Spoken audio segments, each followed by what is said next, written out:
ආයුබෝවන් සියලු සමීක්ෂණ වාර්තා අනුව නැවත නැවතත් තහවුරු කළ ශ්‍රී ලංකාවේ අංක 1 ප්‍රවෘත්ති ප්‍රකාශය පැත්තකියත් ඇත්ත කියන හිරු රාත්‍රී 9:55 ප්‍රධාන ප්‍රවෘත්ති ප්‍රකාශය සමගින් මම අමිල්නාත් මාසිංහගේ මම රුවනිකා කුමාරදාස මුලින්ම අවධානය දවසේ ප්‍රධාන පුවත් සිරස්තල වෙත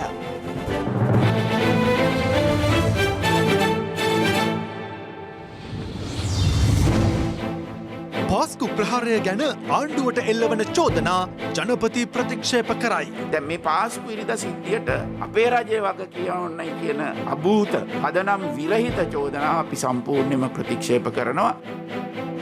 හංවැල්ලේ ඝාතනයට දින 6යි. තරුණියගේ හිස තවමත් අතුරුදන්. SIගේ අල්ලපු වත්තෙන් හෝඩුවාවක්. දියණියකගේ මරණයකට මවක් සාධාරණය ඉල්ලයි. මට අහන්න තියෙන්නේ මෙයා පොලිස් නිලධාරියෙක්ින්ද මේ වගේ දෙයක් වුණේ? මගේ දරුවෝ මේ වගේ දේවල් පොලිස් නිලධාරීන් හංගගෙන කරන්න පුළුවන්ද කියන එක. බටහිර ජැටියේ ගනුදෙනුවට සම්බන්ධ නැතයි ඉන්දියා රජය කියයි. කළු ඉරිදාවට සැරසෙන කටුවාපිටිය. ශ්‍රී ලංකා ටෙලිකොම් සහ මොබිටෙල් සේවා එක්තැන්ව SLT මොබිටෙල් ලෙසින් අලුත් ගමනක SLT මොබිටෙල් එකම එක සබැඳියාව. කොළඹ වේල්ල වීදියෙන් හමු වූ හිස නැති කාන්තා මලසිරුර සම්බන්ධ විමර්ශන නව මානයකට යොමු කරමින් සැකකාර උප පොලිස් පරීක්ෂකවරයාගේ නිවසට යාබද නිවසේ ගෙවත් දී තිබී සැක කටයුතු පැල්ලම් කිහිපයක් සොයා ගැනීමට පොලිසිය අද සමත් වුණා. ඒ පිළිබඳ වැඩිදුර විමර්ශන සඳහා පොලිස් නිලසුනක ඉන්ද යොදාගත්තා. අදාළ සිද්ධියට අදට දින 6ක් ගත වී ඇතත් මෙතෙක් තරුණියගේ හිස සොයාගෙන නැහැ. කොළඹ වේල්ලවීදිය ප්‍රදේශයේදී ගමන් මල්ලක බහා තිබූ කාන්තා මලසිරුරක් හමු වුණේ පසුගිය පළමුවැනිදායි. අදාළ මලසිරුරේ හිස අතුරුදන්ව තිබූ අතර මෙම ඝාතනය සිදු කර ඇත්තේ බඩල්කුඹුර ප්‍රදේශයේ පදිංචි උප පොලිස් පරීක්ෂකවරයෙකු බවට පසුව අනාවරණ වුණා. ඔහුද ගෙල වැළලාගෙන මිය ගොස් සිටියේදී හමු වුණේ ඔහුගේ නිවසට කිලෝමීටරයක් පමණ දුරින් පිහිටි රබර් වත්තකදී. මේ රබර් ගහෙත් මේ පොඩි අත්තේ තමයි මෙම පුද්ගලයා ගෙල වැළලාගෙන ජීවිතක්ෂයට පත් වෙලා තියෙන්නේ. මේ වගේම මෙම ඝාතකයාගේ අක්කා මීට අවුරුදු 3කට විතර පෙර මීටර් 50කට විතර එහා පැත්තේ මුදල් ගන්න දිනුවක් සහ අනියම් සම්මතතාවයක ගැටලුවක් නිසා වසපානය කළ ජීවිතක්ෂයට පත් වෙලා තියෙනවා. මේ වෙනුවටත් මොනරාගල ජ්‍යෙෂ්ඨ පොලිස් අධිකාරීවරයාගේ මැදිහත් වීම මත බඩල්කුඹුර පොලිසියේ නිලධාරීන් විසින් මෙම කාන්තාවගේ හිස සොයා මේ වෙනට පරීක්ෂණ සිදු කරනවා. ඒ අනුව ඝාතනයට ලක් වූ කාන්තාවගේ හිස සොයා විමර්ශන ආරම්භ කළ පොලිසිය උප පොලිස් පරීක්ෂකවරයාගේ නිවස හා අවටද පරීක්ෂා කළා. සැකකරු ගෙල වැළලාගෙන සිටි රබර් වත්තද පොලිසිය සහ ප්‍රදේශවාසීන්ගේ පරීක්ෂාවන්ට ලක් කෙරුණත් කිසිදු හෝඩුවාවක් මෙතෙක් හමු වී නැහැ.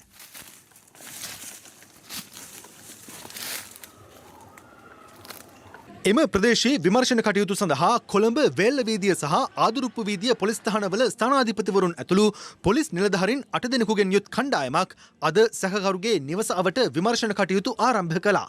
එහිදී සැකකරුගේ නිවසට යාබද නිවසේ ගෙවත්තේ ස්ථානයක තිබී ලේ පැල්ලම් වලට සමාන පැල්ලම් කිහිපයක් හඳුනා ගැනීමට සමත් වුණා.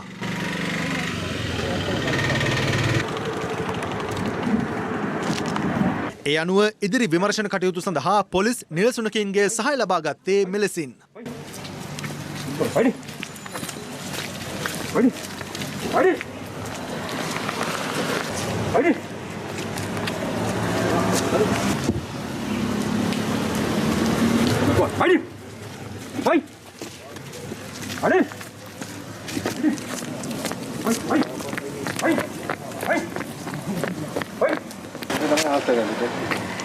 මේ අතර ඝාතනයට ලක් වූ තරුණිය සහ සැකකාර උප පොලිස් පරීක්ෂකවරයා රැඳී සිටි ලැගුම්හල පිහිටි හංවැල්ල ප්‍රදේශයේ තිබී පසුගියදා හමු වූ කාන්තා ඇඳුම් සහිත බෑගය ඝාතනයට ලක් වූ තරුණියගේ බවට ඇගේ සොහොයුරා විසින් හඳුනාගෙන තිබෙනවා. ඔවුන් සිටි ලැගුම්හල කැලණිගඟට ආසන්නව පිහිටා තිබීම හේතුවෙන් කාන්තාවගේ හිස සොයා කැලණිගඟ ඉවුර පරීක්ෂා කිරීමද පසුගිය දින දෙකේදී සිදු වුණා. නමුත් මෙතෙක් එම කාන්තාවගේ හිස සොයා ගැනීමට හැකියාව ලැබුණේ නැහැ. පාස්කු ප්‍රහාරයෙන් අගතියට පත්වුවන්ට මෙතෙක් යුක්තිය ඉටු නොවීමට විරෝධය පළ කරමින් කොළඹ අගරදුගුරු පදවිය ප්‍රකාශයට පත් කළ කළු ඉරිදා දිනය හෙටට යෙදී තිබෙනවා. කෙසේ වෙතත් කොළඹ අගරදුගුරු පදවිය ඉල්ලා සිටින්නේ කළු ඉරිදාව දේශපාලනීකරණය කර නොගන්නා ලෙසයි. පාස්කු ඉරුදින ප්‍රහාරයෙන් මියගිය සහ විපතටපත් සියලු දෙනා වෙනුවෙන් මෙතෙක් යුක්තිය ඉටු නොවීමට විරෝධය පළ කරමින් හෙට දිනය කළු ඉරිදාවක් ලෙස ප්‍රකාශයට පත් කිරීමටයි කොළඹ අගරදුගුරු පදවිය තීරණය කළේ. යුක්තිය ඉටු නොවේයි කියලා වැටහුණොත් අපිට සිද්ධ වෙනවා කළු ඇඳුම් ඇඳීම පමණක් නොව මුළු ලංකාවේම අපේ සහෝදර ජනතාවගෙන් ඉල්ලන්න 21 වෙනිදාට ලංකාව වටේම හැම ගෙදරකම කළු කොඩියක් එල්ලන්න. ඒ අනුව හෙට දිනේ කතෝලික ජනතාව කළු ඇඳුමින් සැරසී ඉරිදා දේව මෙහෙයන් සඳහා සහභාගී වීමට නියමිතයි. කටුවපිටිය ප්‍රදේශයේ ඒ වෙනුවෙන් පවතින සූදානමයි මේ.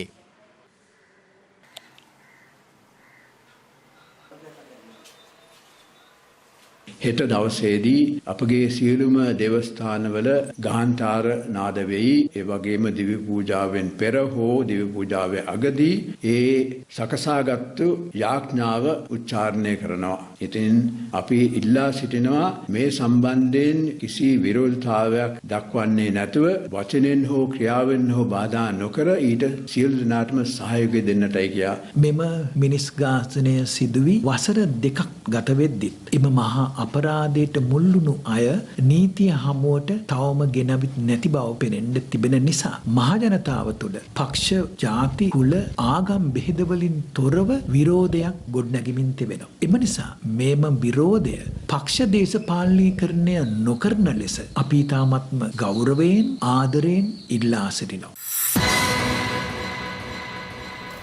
මේ අතර පාස්කු ඉරිදා බෝම්බ ප්‍රහාරයට වත්මන් රජය වගකිව යුතු බවට ඇතමුන් නගන චෝදනා සම්පූර්ණයෙන්ම ප්‍රතික්ෂේප කරන බව ජනාධිපති ගෝඨාභය රාජපක්ෂ මහතා පවසනවා. ජනාධිපතිවරයා මේ අදහස් පළ කළේ කුරුණෑගල ගිරිබා ප්‍රදේශයේදී අද පැවති ගම සමග පිළිසඳරක් වැඩසටහනේ 13 වැනි අදියරට එක් වෙමින්. දවසේ පුවත දුෂ්කර ග්‍රාමීය ජනතාවගේ ගැටලු සඳහා එම ගම්මානවලටම ගොස් විසඳුම් ලබා දීමට ක්‍රියාත්මක කරන ගම සමග පිළිසඳරක් වැඩසටහනේ 13 වැන්න කුරුණෑගල ගිරිබාව වේරගල ප්‍රදේශයේදී පැවැත්වුණා. මෙම වැඩසටහනට සමගාමීව සියලුම අඩු ආදායම්ලාභී ග්‍රාමීය නිවාසවලට විදුලිය සැපයන දැයට එළිය වැඩසටහනද ජනාධිපතිවරයා අතින් ආරම්භුනේ වේරගල ගම්මානයේදී. වැඩසටහන පැවති ස්ථානයට පැමිණි ජනාධිපතිවරයා පාසල් දැරියක් විසින් රචිත ග්‍රන්ථයක් මිලදී ගත්තා. දැන් මේ සිද්ධිය සිද්ධ වුණේ 2019 අප්‍රේල් මාසේ 21 වෙනිදා. අපි නෙවෙයි බලයේ හිටියේ මම නෙවෙයි ජනාධිපති කොමිෂන් සභාව කාටද මේකේ වගකීම දිය යුත්තේ කියන එක පැහැදිලිවම කියලා තියෙනවා. 2015 සිට රජය ජාතික ආරක්ෂාවට ප්‍රමුඛත්වයක් ලබා නොදෙන ලදී. ආගමික අන්තවාදයට එරෙහිව සටන් කිරීමට රජයේ ක්‍රියාශීලී පියවර නොගත් බවට බොහෝ සාක්ෂිකරුවන් සාක්ෂි දුන්හ. අකාර්යක්ෂම රජය 2019 අප්‍රේල් 21 වන දින සිදුවීම් සඳහා ප්‍රධාන දායක සාධකයක් විය. මෙම ඛේද වාචකයට ජනාධිපති සිරිසේන සහ අග්‍රාමාත්‍යවරයා පමණක් නොව රජය වග කිය යුතුය. රජය. දැන් මේ රජයේම හිටපු අය දැන් ඇවිල්ලා කතා කරන්නේ රජයේ හිටියේ නෑ වගේ. කාඩිනල් හිමිපාණන්ට මේ පිළිබඳව වේදනාවයි. උන්වහන්සේ ජනතාව වෙනුවෙන් වග කියන්නට ඕන. ඒ නිසා උන්වහන්සේ ගැන කතා කිරීම සාධාරණයි. නමුත් මේ ඒ කාලේ හිටිය රජයේ ඇමතිවරු මේක ගැන ආපහු ඒගොල්ලොට බලයට ආවොත් විවිධ දේවල් කරනවා. මම දැක්ක එක්කෙනෙක් කියනවා මරණීය දඬුවම් ලබා දෙනවා. රජයක් කොහොමද මරණීය දඬුවම් දෙන්නේ කියලා මට නම් තේරෙන්නේ නැහැ. අපි රජයේ අධිකරණයට බලපෑම් කළා කාටවත් මරණීය දඬුවම් දෙන්න සූදානම් නැහැ. මේ අයට නඩු පවරනවා. එතකොට උසාවියෙන් තමයි තෝරන්නේ. රජයට කියන්න බෑ මෙයාට මෙයා එල්ලලා මරන්න කියලා. ගිය පාර නම් එහෙම වුණා. මහින්ද රාජපක්ෂ ජනාධිපතිතුමාගේ කාලේ ත්‍රස්තවාදය අවසාන කරා විතරක් නෙවෙයි අපි එදා ඉඳලා විශේෂ වැඩපිළිවෙලක් යෙදෙව්වා රටේ සෑම තැනම ත්‍රස්තවාදී තත්ත්වය ආපසු පැමිණෙන්නේ නැති වෙන්න. දැන් මේ කොමිසමේ වාර්තාවෙන් පැහැදිලි වෙනවා ඒ ආරක්ෂක වැඩපිළිවෙල දිගටම ගෙන ගියේ නැති නිසා තමයි මෙවැනි තත්ත්වයක් ආවේ. ශ්‍රී ලංකාවේ IS ආධාරකරුවන් සිය ගණනක් සිටින බවත් IS දකුණු ආසියාවේ ලැබුගින්නක් මෙන් පැතිර යන බවත් ප්‍රගතිශීලී වීමට වඩා ක්‍රියාශීලී විතුයයි රජයෙන් ඉල්ලා සිටින අතර අවාසනාවකට මෙන් අග්‍රාමාත්‍ය වික්‍රමසිංහ ඇතුළු රජය එසේ කිරීමට අසමත් විය. මුස්ලිම් දේශපාලන පක්ෂවල සහයෝගය මත යැපීම නිසා නැගී එන ඉස්ලාමී අන්තවාදයට එරෙහිව දැඩි ක්‍රියාමාර්ග ගැනීමට රජය මැලිකමක් දක්වන බව සාක්ෂිකරුවන් කිහිප දෙනෙක් සාක්ෂි දුන්න. සමහර අය හිටපු ජනාධිපතිතුමාට මේක පටවලා බේරෙන්න හදනවා. එදා එතුමාටත් ඒ රජයෙන් 19 වෙනි සංශෝධනය ගෙනල්ලා එතුමාගේ බලතලහක් කරා. දැන් මේ පාස්කු ඉරිදා සිද්ධියට අපේ රජයේ වග කියවන්නයි කියන අභූත පදනම් විරහිත චෝදනාව අපි සම්පූර්ණයෙන්ම ප්‍රතික්ෂේප කරනවා. ඒ අයට දඬුවම් දෙන එක ඒක අපි නිසියාකාරව කරනවා. අපේ රජයේවත් අපේ ආණ්ඩුව පාස්කු ඉරිදා විකුණලා නෙමෙයි බලයට ආවේ. තමුන්නාන්සලා දන්නවා ඊට බොහෝ ඉස්සෙල්ලා අපි සමූපකාර ඡන්ද ඔක්කොම දින්නා. ප්‍රාදේශීය සභාව තිබ්බේ පාස්කු ඉරිදාට හුඟක් ඉස්සෙල්ලා. බහුතරයක් අපි ප්‍රාදේශීය සභා දින්නා. ඒ දින්නේ පාස්කු ඉරිදා විකුණලා නෙවෙයි. දැන් මම දැක්ක සමහර දේශපාලන පක්ෂ කළු කොඩි දාන්න. මේ පක්ෂම තමයි පසුගිය ආණ්ඩුව බලයටපත් කරේ. පාස්කු ඉරිදා සිද්ධිය වුණාම කළු කොඩි දැම්මේ නැහැ. දැන් මොනවාට කළු කොඩි දාන්න? අපි ඩීල් දාලා නැහැ. අපිට ඩීල් දාන්න හේතුවක් නැහැ. සමහර අය කියනවා මම ෆේල්ලු. මම ෆේල් නැහැ. මම අවුරුදු 20ක් හමුදාවේ රට වෙනුවෙන් යුද්ධ කරා. ඊට පස්සේ ආරක්ෂක ලේකම්වරයා හැටියට අවුරුදු 30ක් තිබිච්ච යුද්ධය අවසන් කරා. ඒ ඇති මට ගෞරව උපාධියක් ගන්න. මට ඒ ගෞරව උපාධිය දැන් මේක බෝනස්. මේ ජනාධිපතිකමෙන් හම්බ වෙන්නේ මට බෝනස් මාක්ස්. ඉතින් මම පාස් වෙලා හුඟක් කල් ගෞරව උපාධිත් එක්කව ඩබල් PhD එකට මේ වැඩ කරන්නේ. අර අපි ඉස්සර කියන්නේ ලයිට් කණු කියලා. ඒවත් තමයි මේ කතා කියන්නේ. දවසේ පුවත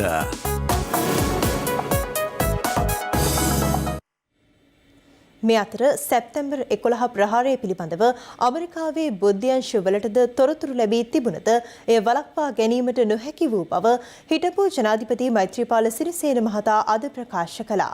එමෙන්ම තවත් දේශපාලන නියෝජිතින් කිහිප දෙනෙක්ම හෙට දිනේ ප්‍රකාශයට පත් කර ඇති කළු ඉරිදා විරෝධය සහ පාස්කු කොමිසමේ අවසන් වාර්තාව සම්බන්ධයෙන් අදහස් පළ කළා.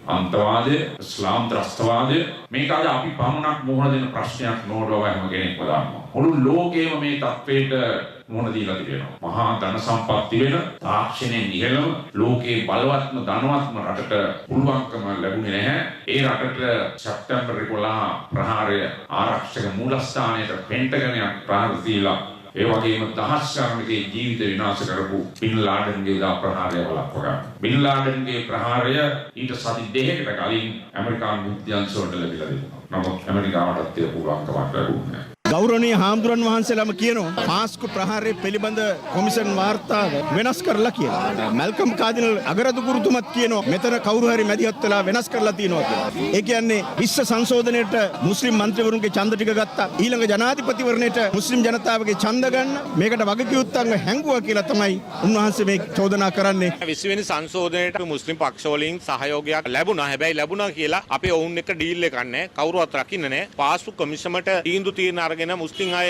නිදහස් කරන්න කියලා අපි කවුරුත් කියලා නැහැ. හැබැයි මේ සමහර මුස්ලිම් අය සම්බන්ධව දාලා තියෙන තීන්දුව නිකන් දියාරු වෙච්ච තීන්දුව කියලා හිතනවා. ඉතින් ඒ නිසා සමහර කාරණා නැවත විමර්ශනය කරලා ඒ සියලු දෙනා නැවත දඬුවමට ලක් කරන්න ඕන තීන්දුවක් ගත යුතුයි කියන අදහස අපි ඉන්නේ. මේ සම්බන්ධයෙන් හුඟක් දේවල් අපි අධ්‍යයනය කරනකොට කමිටුව හැටියට අපිට තාක්ෂි සටහන් වල නොඑක් කරුණු කාරණා එළියට ආවා. ඒ වගේම අපේ කමිටුවටත් ඉදිරිපත් නොකරපු රටේ බුද්ධ්‍යංශය වෙතින් තෝරාගත්තු සාක්ෂි සටහන් ඒවා කිසි කෙනෙකුට දෙන්නේ නැහැ. ඒක විශේෂයෙන්ම ආරක්ෂක කවුන්සිල් මණ්ඩලය තීන්දුවක් ගන්නවා. ඒක නීතිපතිතුමාට බාර දෙන්නේ කොහොමද කියන එක ගැන සාකච්ඡා කරනවා. මේ කොමිෂන් සභා වාර්තාව අපි දකින්නේ මෑත ඉතිහාසයේ. මේ රටේ පළවුණු කොමිෂන් සභා වාර්තා අතර දැඩි කතාබහට ලක් වුණු ඒ වගේම රටේ විවිධ ස්තරවල අය තරයේ ප්‍රතික්ෂේප කරපු විවේචනය කරපු කොමිෂන් සභා වාර්තාවක්. පාස්කු ප්‍රහාරයේ වාර්තාව ප්‍රතික්ෂේප කිරීමෙන් අදහස් කරන්නේ තවදුරටත් විමර්ශන කටයුතු සිදු කිරීම නවත්තන්න කියන කාරණාවද. මෙන්න මේ වාර්තාවක් එළි දක්වපු පමණින් ඒක ප්‍රතික්ෂේප කිරීම හරහා මාතෘකාවක් ගොඩනැගීම කොතෙක් දුරට සාධාරණද කියන ප්‍රශ්නය අපිට තියෙනවා. එක්කෙනෙකුට චෝදනා එල්ල වෙච්ච පළියට ඒක ප්‍රතික්ෂේප කිරීම සාධාරණ නැහැ. ශ්‍රී ලංකා නිදහස් පක්ෂය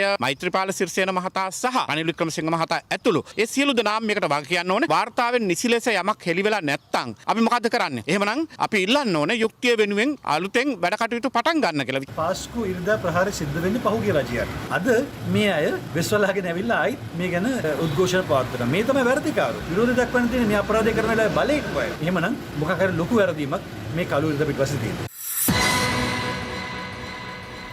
කොළඹ වරායේ බටහිර පර්යන්තය සංවර්ධනය කිරීම සම්බන්ධයෙන් ඉන්දිය රජයේ මැදිහත්වීමක් නොමැති බව එරට විදේශ කටයුතු අමාත්‍යාංශය පවසනවා.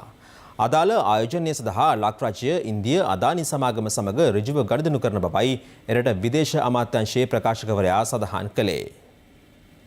කොළඹ වරායේ බටහිර පර්යන්තයේ ඉදිකිරීම මෙහෙයුම් කිරීම වසර 35කින් පවරාදීම සඳහා ඉන්දියාවේ අදානි සමාගම සමග කටයුතු කරන බවත් ඒ සඳහා ඉන්දිය මහ කොමසාරිස් කාර්යාලයේ එකඟතාවයද ලැබී ඇති බවත් පසුගිය කැබිනට් තීරණ දැනුම් දීමේ ප්‍රවෘත්ති සාකච්ඡාවේදී සඳහන් කෙරුණා. මෙහෙයුම් පවරාදීමේ ගිවිසුම් සහ යෝජනා ඉන්දිය කොමසාරිස් කාර්යාලය සහ ජපන් තානාපති කාර්යාලය වෙත යොමු කර ආයෝජකයන් නම් කරන ලෙස ඉල්ලීමක් කරලා තියෙනවා. ඒ අවස්ථාවේදී ඉන්දියාව විසින් Adani Ports and Special Economic Zone Limited කියන සමාගම ඉදිරිපත් වෙලා තියෙනවා. ජපානයේ තාම ඉදිරිපත් වෙලා නැහැ.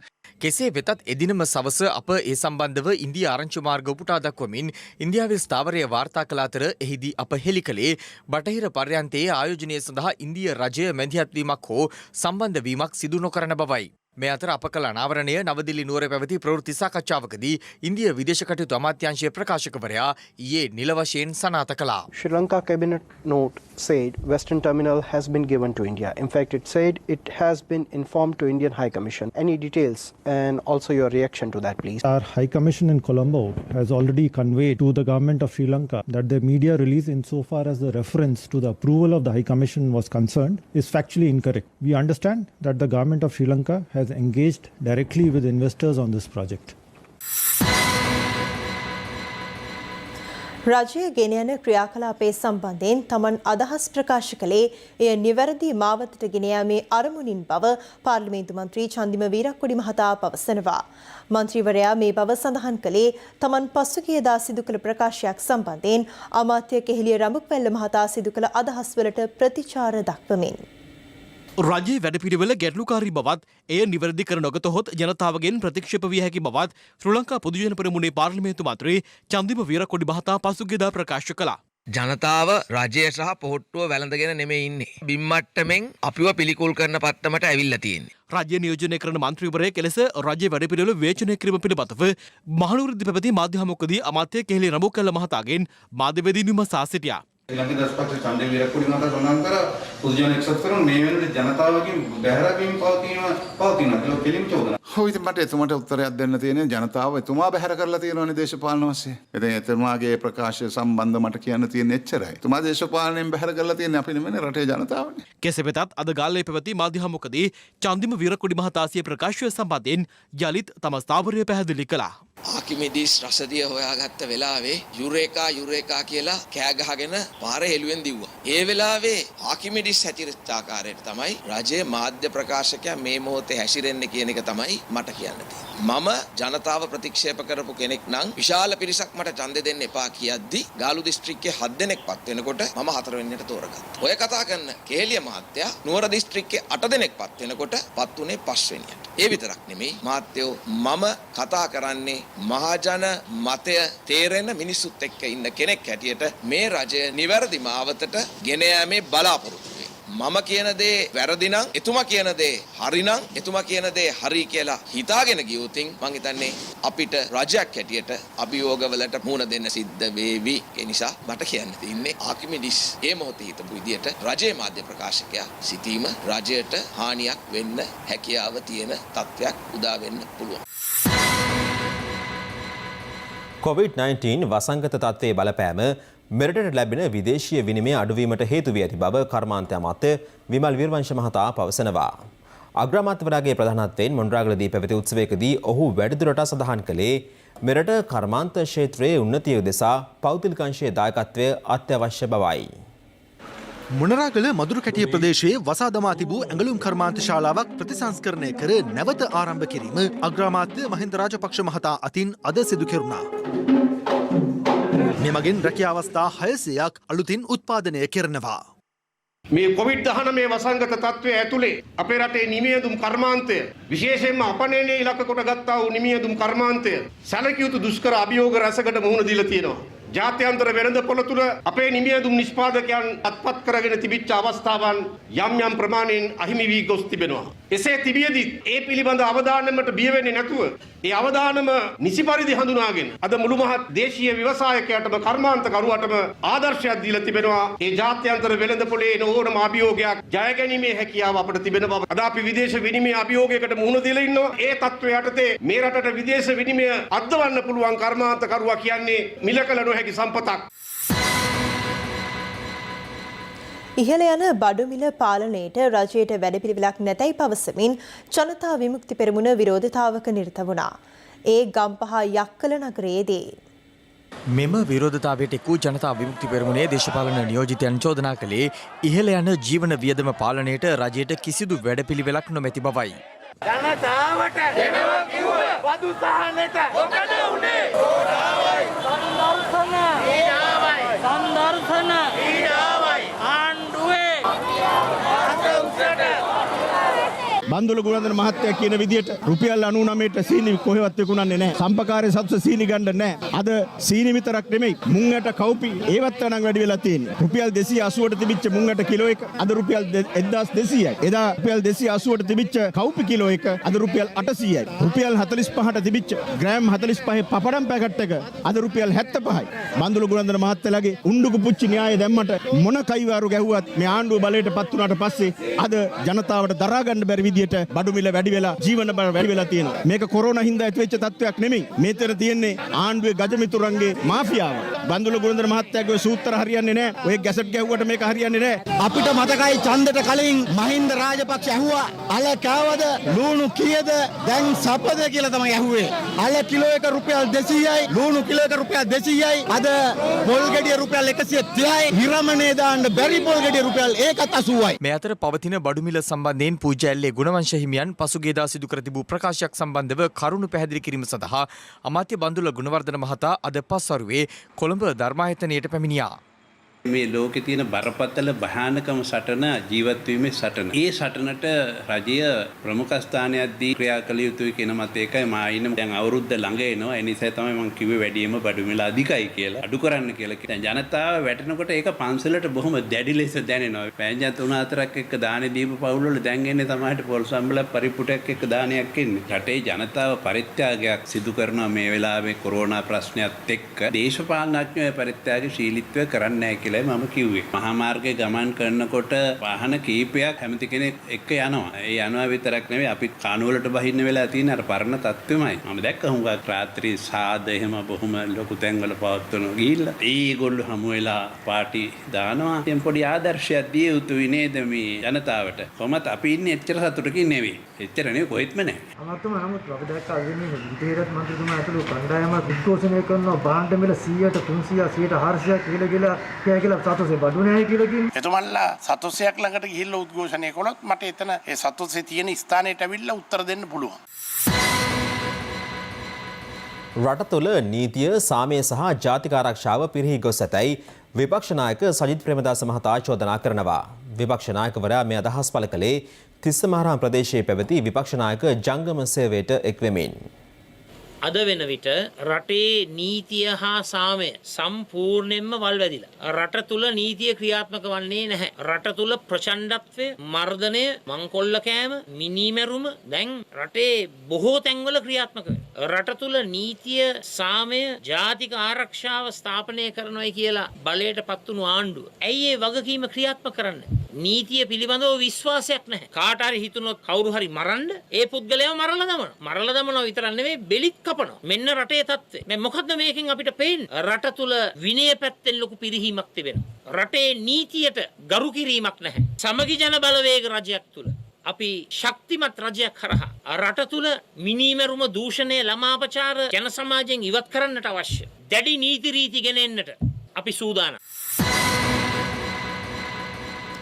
රත්නපුර දිස්ත්‍රික්කයෙන් වාර්තා වන COVID-19 ආසාදිතයන් සංඛ්‍යාව කැපී පෙනෙන ලෙස ඉහළ ගොස් තිබෙනවා. මෙරටින් වාර්තා වන සමස්ත COVID ආසාදිතයන් සංඛ්‍යාවද අද 85000 සීමාව ඉක්මවා ගියා. මේ අතර COVID මර්ධන එන්නත ලබා දීම සඳහා රුපියල් 10 බැගින් අල්ලස් ලබාගත් පුද්ගලයෙකු අද අත්අඩංගුවට ගත්තා.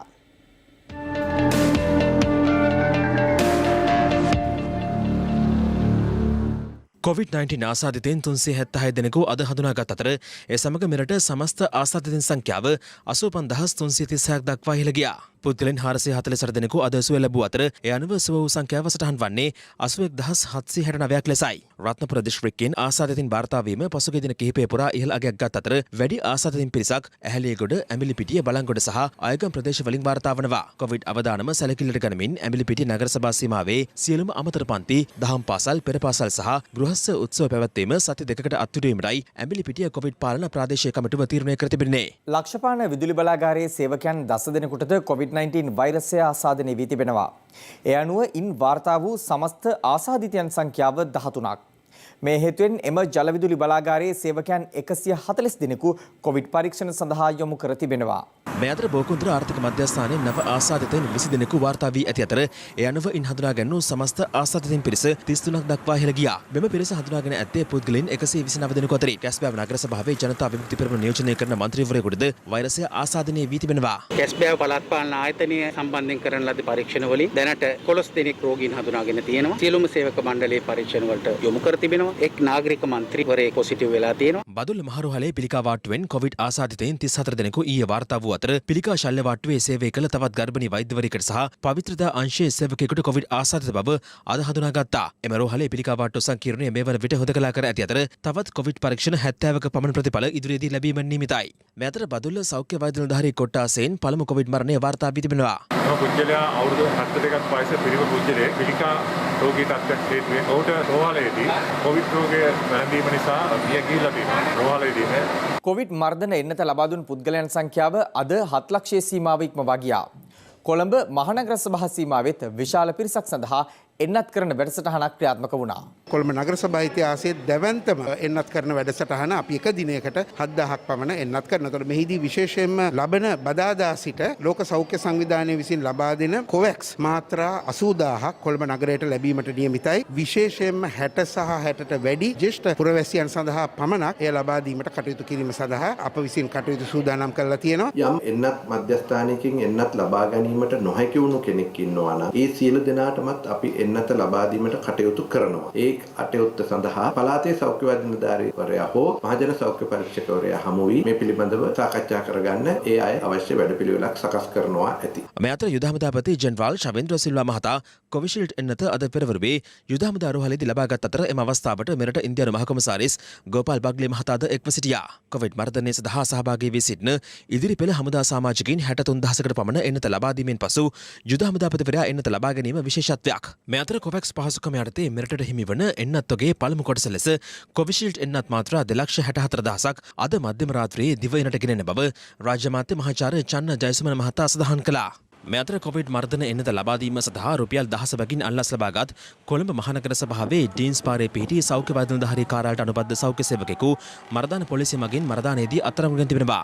අදාළ එන්නත් ලබා දෙන ස්ථානයේ අසලදී රුපියල් 10ක මුදලක් එන්නත ලබා දීම සඳහා ලබා ගන්න අවස්ථාවේදී අත්අඩංගුවට ගෙන තිබෙනවා. ඒ වගේම මේ පුද්ගලයා පරීක්ෂා කිරීමෙන් අනතුරුව ඔහු බාරේ රුපියල් 20000ක ආසන්න මුදලක් තිබුණු බවටයි සඳහන් වෙන්නේ. මේ අතර අද පස්වරවේ කොවිඩ් මරණ 4ක් වාර්තා වීමත් සමග මෙරටින් වාර්තා වන මුළු කොවිඩ් මරණ සංඛ්‍යාව 497ක් දක්වා ඉහළ ගියා. COVID-19 මෘතදේහ භූමදානය කිරීම සඳහා තෝරාගත් මඩකලපුවේ ඕටමාවඩි ප්‍රදේශයේ ඊයේ මෘතදේහ 9ක් භූමදාන කළ අතර අද තවත් මෘතදේහ 8ක් භූමදානය කර තිබෙනවා.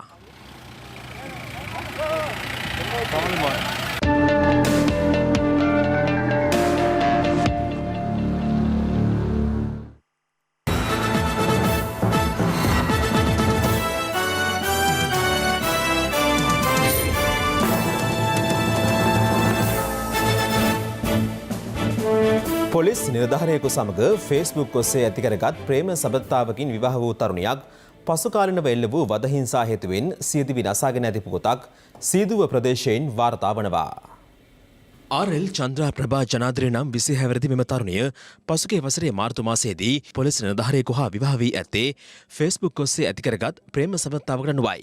මට කිව්වා මේ මං කිව්වා අවුරුද්දක් විතර ආශ්‍රය කරමු කියලා. ඊට පස්සේ එයා පිස්ටල් එක ඔළුවට තියාගෙන වීඩියෝ කෝල් අරගෙන කියලා තියෙනවා. මට මේක ඉක්මනට කරන්න ඕනි කියලා. ඊට පස්සේ මාර්තු 12 එන්ගේජ්මන්ට් එක ගත්තා. ඊට පස්සේ දෙන්න එකට ජීවත් වුණා ගෙදර. ඒ අතරේ දෙන්න අතර දිගින් දිගටම ප්‍රශ්න තිබුණා. දුවට මාත් එක්ක කතා කරන එක තහනම් කරලා තිබ්බා. ඊට පස්සේ දුව WhatsApp කෝල් හරහාම කෝල් කරලා ඉවර වෙලා මට ගියා මට මෙයාත් එක්ක ඉන්න බෑ මෙයා මට දසවද දෙනවා කියලා. මෙයා බැන්දට පස්සේ හතරවතාවක් ප්‍රතිබීලා දීලා තියෙනවා. මේ 4 වෙනි වතාවේ තමයි දුව මැරුණේ. ඒ අනුව අදාළ තරුණිය පසුගිය දෙසැම්බර් මාස 24 වනදා සියදිවි නසාගෙන තිබෙනවා. අදාළ පොලිස් නිලධාරියා විකෘති ආශාවන්ගෙන් පෙළෙන පුද්ගලයෙකු බවටයි මෙම මව චෝදනා කරන්නේ. ඒ වගේම මෙයා නිකන් මානසික විදියට විකෘති ආශාවන් පස්සේ ගිය පුද්ගලයෙක්. ඒ කියන්නේ දරුවට ගොඩක් ගහපු පැලීම් පාරවල් එහෙම දරුවගේ ඇඟේ තිබිලා දරුවා නංගිට පෙන්නලා තිනවා. එයාගේ යාළුවන්ට පෙන්නලා තියෙනවා. ඒ සාක්කි ඔක්කොම ළඟ තියෙනවා. දරුවා 24 වෙනිදා මැරුණා. 26 වෙනිදා දරුවයි බූම දාන කටයුතු වුණා. ඊට පස්සේ එයා හිටපු ඒකකේ එයා ලැබිලා ඒ ගෙදර දුවයි බෑන හිටපු කාමරේ අල්මාරියේ තිබිලා කුඩු ගංජා ඒ වගේ ඒවා කියලා පොලිසියෙන් කිව්වා. ඊට පස්සේ ඒවා සීදුව පොලිසියට ඔක්කොම බාර දුන්නා. අදාළ සිදුවීම සම්බන්ධයෙන් අවස්ථා කිහිපයකදී බලධාරීන් දැනුවත් කළද ඒ සඳහා මෙතෙක් කිසිදු ප්‍රතිචාරයක් ලැබී නැහැ. නැවත මට මරණ තර්ජනය තියෙනවා කියලා මං ආයි සීදුව පොලිසියන්ටයක් දැම්මා. නමුත් කිසිම විභාගයක් වුණ නැහැ. එයාව ගෙන්නුවෙත් නැහැ. නමුත් සීදුව පොලිසියේ ස්ථානාධිපතිතුමා මට කිව්වා ඉහළට යන්න එපා කියලා මං ගිය වෙලාවේ. දිගින් දිගටම ඉහළට යන්න එපා. මාස 2ක් වෙනවා මං ඇන්ටිය දාලා මේ වෙනකන් කිසිම විමර්ශන කටයුත්තක් නැහැ. මට අහන්න තියෙන්නේ මෙයා පොලිස් නිලධාරියෙක්ින්ද මේ වගේ දෙයක් උනේ? මේ වගේ දේවල් පොලිස් නිලධාරීන් හංගගෙන කරන්න පුළුවන්ද කියන එක. කෙසේ වෙතත් මෙම චෝදනාව එල්ලවන දැනට උතුරු පළාතේ පොලිස් සේවයේ නියුතු අදාළ පොලිස් නිලධාරියාව අප සම්බන්ධ කරගත්තා. අදාළ සිද්ධිය සම්බන්ධයෙන් මාධ්‍යයට අදහස් පළ කිරීමට ප්‍රතික්ෂේප කළ ඔහු සඳහන් කළේ මේ සම්බන්ධයෙන් ඉදිරි නීතිමය ක්‍රියාමාර්ග ගැනීමට සූදානම් බවයි. මේ අතර යතුරුපැදියක ගැටගසා මාවක් ඔහේ ගිල්වා තිබීදී පසුගියදා සොයාගත් මලසිරුර කොහිලවත්ත අංගොඩ ප්‍රදේශයේ පදිංචිව සිටි 30 හැවිරිදි සසංක සදරුවන් නැමැති අයගේ බවට මේ වන විට අනාවරණ කරගෙන තිබෙනවා. සිද්ධියට අදාළ දුරකථන වාර්තා විශ්ලේෂණයකින් පසු කමාන්ඩෝ රෙජිමේන්තු මුලස්ථානට අනුයුක්ත යුද හමුදා සමාජිකයින් දෙදෙනෙකු අත්අඩංගුවට ගත අතර ඔවුන් අද හොරණ මහේස්ත්‍රාත් අධිකරණයට ඉදිරිපත් කෙරුණා. මුහුදු මාර්ගයේ වැල්ලවත්ත ප්‍රදේශයේදී බීමත් රියදුරෙකු සිදු කළ අනතුරකින් පුද්ගලයෙකු මියගොස් තවත් තිදෙනෙකු තුවාල ලැබුවා. අනතුරින් පසු පලා ගිය බීමත් රියදුරා සහ ඔහු පැද වූ මෝටර රථයේ සිටි තවත් පුද්ගලයෙකු අත්අඩංගුවට ගෙන තිබෙනවා. වැල්ලවත්ත මුහුදු මාර්ගයේදී මෙම අනතුර සිදු වූයේ අදවලුවම 5:45ට පමණ. රාත්‍රී සමාජ ශාලාවක සිට දෙහිවල දෙසට මෝටර රථයක් පදවාගෙන ගිය බීමත් පුද්ගලයෙකු පාපැදයක් අනතුරට ලක් කර නොනවත්තා දහවනය කර තිබෙනවා. එහිදී මෝටර රථය මාර්ගයේ දකුණු දිශාවට දහවනය වී ඇති අතර මාර්ගය අසල ව්‍යායාම කරමින් සිටි තවත් තිදෙනෙකු එම මෝටර රථය ගැටි අනතුරට පත් වී ඇත්තේ එම අවස්ථාවේදී.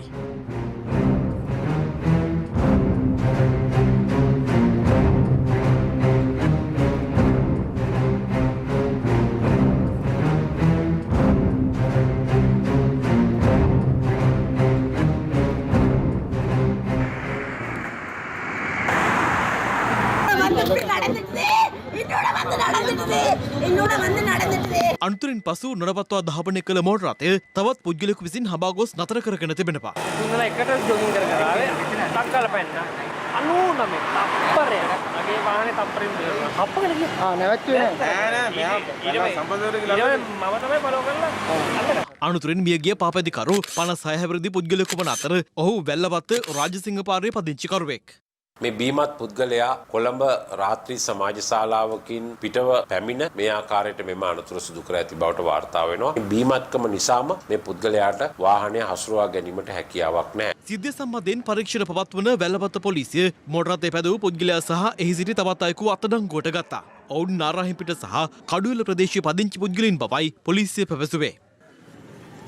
මෝටර රථය පැදවූ පුද්ගලයා මුහුදු මාර්ගයේ පිහිටි ප්‍රසිද්ධ හෝටලයක කළමනාකාරවරයෙක් බවයි වැලවත්ත පොලිසිය සඳහන් කළේ.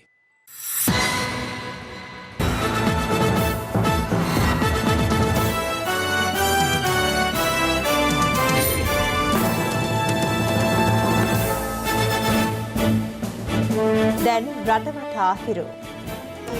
රටවටා හිරු. රාවණ ඇල්ල රක්ෂිතයේ ඊයේ පස්වර ඇති වූ ගින්නෙන් අක්කර 100කට වඩා වැඩි ප්‍රමාණයක් මේ වන විට විනාශ වී තිබෙනවා.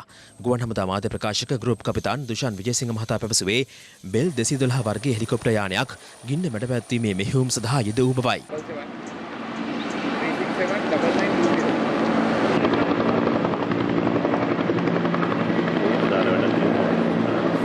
ඓතිහාසික මිහින්තලා රජමහා විහාරයේ විහාරාධිපති ආචාර්ය පූජ්‍ය වලවා හැඟුණ වැවේ ධම්මරතන හිමියන් කළ ඉල්ලීමකට අනුව මිහින්තලා පොදුබිමේ නටබුන්න පවතින මිහිඳුසෑයේ ප්‍රතිසංස්කරණ කටයුතු නාවික හමුදා නිලධාරීන්ගේ ශ්‍රමදායකත්වයෙන් අද ආරම්භ කෙරුණා. මෙම අවස්ථාවට ආරක්ෂක ලේකම් විශ්‍රාමික ජෙනරාල් කමල් ගුණරත්න, නාවික හමුදාපති වයිස් අද්මිරාල් නිශාන්ත උලුගේතැන්න සහ පුරාවිද්‍යා අධ්‍යක්ෂ ජෙනරාල් මහාචාර්ය අනුර මනතුංගන මහතුරුන් එක්ව සිටියා.